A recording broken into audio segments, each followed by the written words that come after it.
බයවෙන්න එපා අපේ ටීම්ගේ ගොඩක් අය ඉන්නවා ඒ හින්දා ඔයාව ජෙන්ජුස්වට අහුනොත් කරන්න තියෙන්නේ ඔයාගේ යාළුවගේ ඔලුවට ගාන එක නැත්නම් ඒ ජෙන්ජුස්ව කරන එක නගලුවට ගැහුවාම ඔයාට ජෙන්ජුස්වෙන් බේරෙන්න පුළුවන් ඒත් ලේජිතියෝ මෙහෙම ජෙන්ජුස්තු කරන්නේ සාමනල එන්නේ මේනේ මේ තමයි එයාගේ වංශයම මරපු ඉතාචි උචිහා いいたち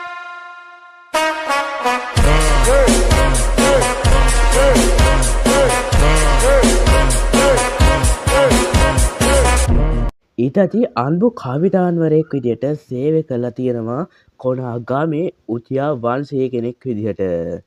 පස්සේ ඉතාචි එයාගේ වංශය මල්ලා ජාත්‍යන්තර අපරාධකාරයෙක් වුණා.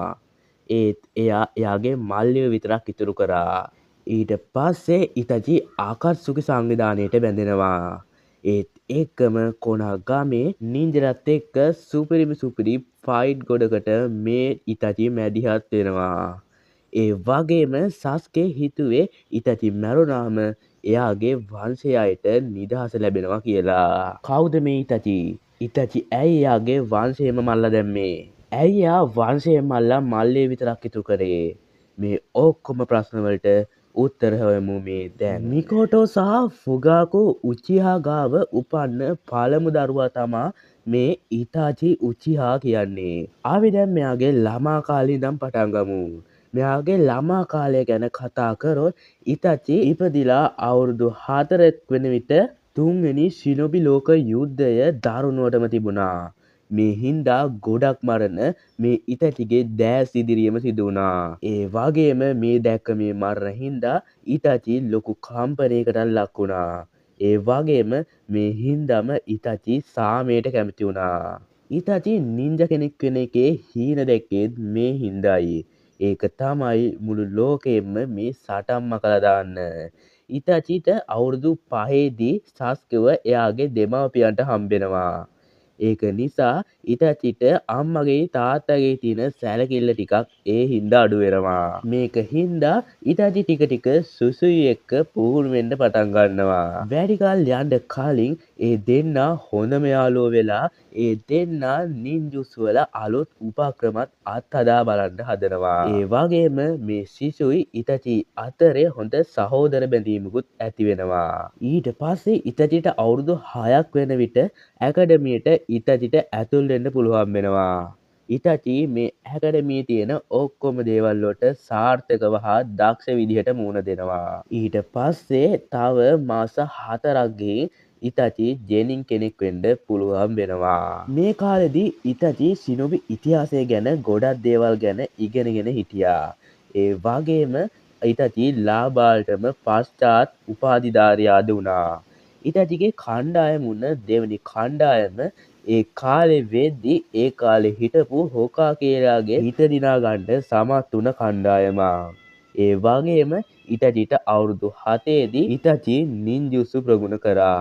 අවුරුදු 8ක් විතර ගියාම ඉතාචි ජෙනින් නින්ජලත් අතර කැපී පෙනෙන චරිතයක් වුණා. ඒ වගේම ඉතාචිගේ වාර්ෂික සංචාරයේදී ඉතාචිට පැවරුනේ ඩයිනමෝව ආරක්ෂා කරන රාජකාරියයි. ඒ වගේම ඉතාචි ඒ අවුරුද්දේම තමයි එයාගේ ශාරින්ගන් අවදි කරගන්නේ. අවුරුදු 10දී ඉතාචි තනිවම ජෙනින් කෙනෙක් වුණා. අවුරුදු 11දී අන්බු කණ්ඩායමකටද එකතු වුණා. මෙහෙම එකතු වුණ කණ්ඩායමේ නායකයා තමයි අපේ කකෂි.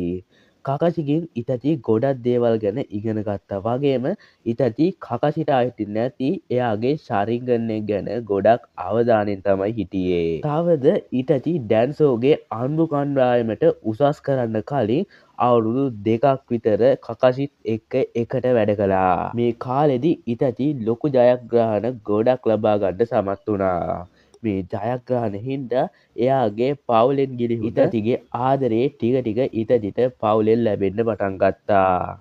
ඒ වගේම ඉතාචි එයාගේ මල්ලිට ගොඩක් ආදරය කරපු කෙනෙක්. මල්ලිට එයාගේ දෙමාපියන්ට ආදරය කරනවටත් වැඩි ආදරයක් ඉතාචි එයාගේ මල්ලිට ලබා දුන්නා. තවත් ඉතචි එයාගේ ගමටත් පාට්ටර් විදිහට ආදරය කරපු කෙනෙක්. ඒ වගේම එයා ගමේ දියුණුවට තමයි හැමතිස්සෙම වැඩ කරේ. මේ අතර කාලේදී තවත් ගම් හා සංවිධාන මේ කොණා ගමට විරුද්ධව නැගී සිටින්න පටන් ගත්තා. එහෙම නැගී සිටපු එක තමයි ඉතචිගෙම උචියා වංශය.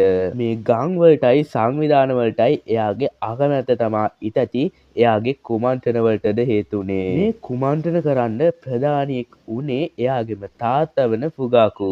මේ විදිහට මේක දුරදිග ගියොත් මේක තව ලෝක යුද්ධයක් ඇති වෙනවා කියලා ඉතචිට තේරුණා. මොකද මේ කුමන්ත්‍රණ හින්දා කොහොම හරි කොනහ වලින් උචියා වංශයට පහර දුන්නොත් උචියා වංශයෙන් මුකුත් නොකර නිකන් ඉන්නේ නැති හින්දා. ඒ හින්දා මේ දෙක අතර සාමගිවිසුමකට එන්න උචියා වංශයේ වෙනුවෙන් ඉතචි ගියා හොකාගේව හා හොකාගේ කවුන්සිලය හම්බෙන්න. ඒ වගේම එයාට දැනුම් දුන්නා මේ වෙන්න යන දේ ගැන. ඒත් ඉතචි කරපු මේ දේ ඉතචි හිතුවේ නැති විදිහට කන පිට පෙල්ලෙනවා. මොකද ඉතචි කරපු මේ දේ උචියලා හිතුවේ පාවා දීමක් කියලා. මේකට කනගාටුවට කාරණේ නම් ඉතචිත් එක්ක මේ වැඩේට සිසුයිත් හවුල් වෙනවා. මොකද සිසුයි කැමති නෑ ඉතචිව තනි කරන්න. කාලය ගත වෙද්දී ඉතචිටම තේරුණා මේක තවත් නරක අතට හැරෙනවා කියලා. ඊට පස්සේ ඉතචි ඒක ගැන උචියලත් එක්කත් කතා කරන්න පටන් ගත්තා. හැබැයි මේක කතා කරලා විසඳ ගන්න බෑ කියලා ඉතචිට තේරුනේ ඊට පස්සේ. මොකද මෙහෙම කතා කරන්න ගිහින් උනේ සිසුයිගේ කැහැක් නැති වෙච්ච එක විතරයි. ඒත් එක්කම මේ වෙලාවේදී සිසුයි එයාගේ අනිත් ඇහැ ඉතචිට දීලා ඒ වෙලාවේදී නාකගඟේ ගිලිලා සිසුවිට ඒදී මැරෙන්න සිද්ධ වෙනවා. තමන්ගේ හොඳම යාළුවාගේ වියෝව මේ ඉතචිටත් දැඩි දුකක් ගෙන දුන්නා. ඒ හින්දම එයාගේ මැංගගෝ ශාරින්ගන් අවදි කරගන්නත් ඉතචි ඒ වෙලාවේදී සමත් වුණා.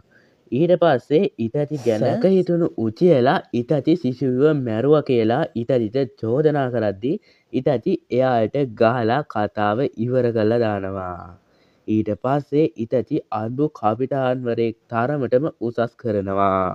ඊට පස්සේ ඉතචි ඔබිටෝගෙන් උචියා හා නයින්ටේල් ෆොක්ස් කොනහ ගමට ගිය එක ගැන තොරතුරක් ඉතචි දැනගන්නවා. මේ ගැන ටිකක් කිව්වොත් මේ වෙලාවේදී ඔබිටෝ කියන්නේ ඉතචිට උචියලාගේ උපදෙස් පරිදි නයින්ටේල් ෆොක්ස් ගිහින් කොනහගම විනාශ කරා කියලා. හැබැයි මේ කතාව සමහර තැන්වල විතරයි සඳහන් වෙලා තියෙන්නේ. ඒකේ හරි ඇත්ත නැත්තක් මට ඔයාලට කියන්න තේරෙන්නේ නැහැ. ඒ හින්දා ඒ කතාව ඇත්තද නැත්තද කියලා තේරුම් ගන්න එක ඔයාලගේ වැඩක්. ඒක අතින් ගත්තොත් මේ සිද්ධිය එහෙම සිදු වුණා වෙන්නත් පුළුවන්. මොකද ඉතචි කවදාවත් කාගේවත් කීමට දෙයක් කරන කෙනෙක් නෙමෙයි. එයා තීරණයක් ගන්නේ ඒක ගැන ගොඩක් හොයලා බලලා. හරි අපි ආයෙ යමු කතාවට.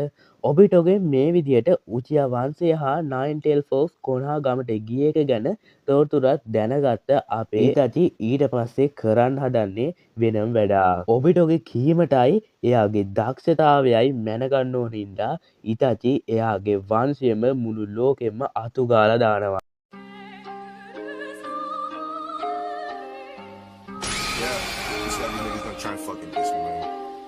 We'll see who fucking wins in the end, whatever. It's just fucking lame. Yeah, yeah. Nighttime. Push down the gas cause I'm flaming it up. All these pussies are actors and faking too much.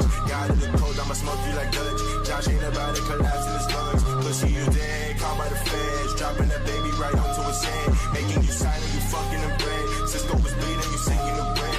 Hey, radical coming, you riding the run. I'm sick of these niggas, they fucking with God. Cause ill to a lion, a drop to a mind. Your pussy is bleeding, I'm calling it on. Now I'm awoke and my body was frozen. Just look at his face, cause that nigga a rat.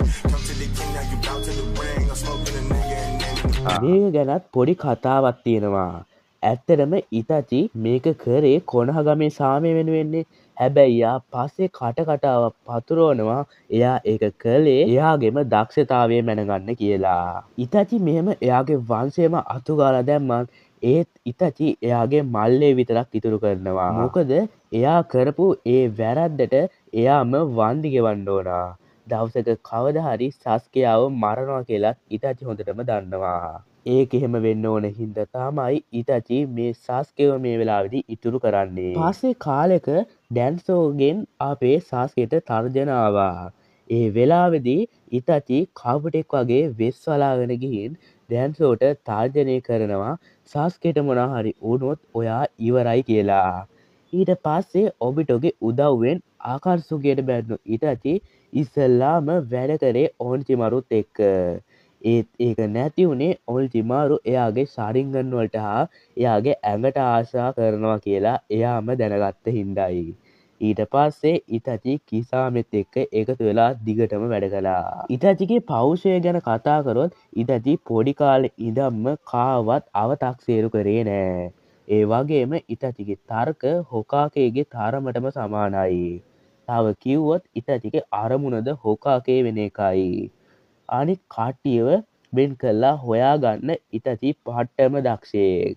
ඉතාචි කියන දේවල් එයා කියන්නේ හොඳට ඒ දේ ගැන හිතලා. ඉතාචි ඒ වගේම එයාගේ ප්‍රතිවාදියාව පහත් විදියට සලකන්නේ නෑ. ඉතාචි ප්‍රමුඛස්ථානය දීලා කටයුතු කළේ කොනහගමේ ආරක්ෂාවයි සාමයයි. ඉතාචි කොනහගමට මේ දේවල් දෙක දෙන්න ඕන හින්දා එයාගේ ජීවිතේ වගේම එයාගේ ආත්මයත් පාවා දෙනවා. ඉතාචිගේ පෙනුම ගැන කතා කරොත් ඉතාචි තරමක් උස පැහැපත් කෙනෙක්. ඉතාචිට කළු ඇස් තිබුණා ඒ වගේම ඊට පහලින් කඳුළු අගලක්ද තිබුණා. ඉතාචිගේ කේස් කළු පැහැති. ඒ වගේම සස්කෙට වගේම ගෑනු ළමයිගේ ආකර්ෂණයක් ඉතාචිටත් තියෙනවා. ඉතාචිගේ හැකියා ගැන කතා කරොත් ඉතාචිගේ හැකියා අතරෙන් වැඩියෙන්ම එයා දියුණු කරලා තියෙන්නේ ශරින්ගන්. ශරින්ගන් අතරින් එයා තවත් වැඩියෙන්ම ජෙන්ජුත්සු වැඩිපුර දියුණු කරලා තියෙනවා. ඒ වගේම එයා ෆයිර් ස්ටයිල් ජුත්සු වලට ටයිජුත්සු වලට වගේම ජුත්සු වේගයෙන් කරන්නත් දක්ෂයි. ඒ වගේම ඉතාචිට කපුටන් කැඳවීමට පුළුවන්.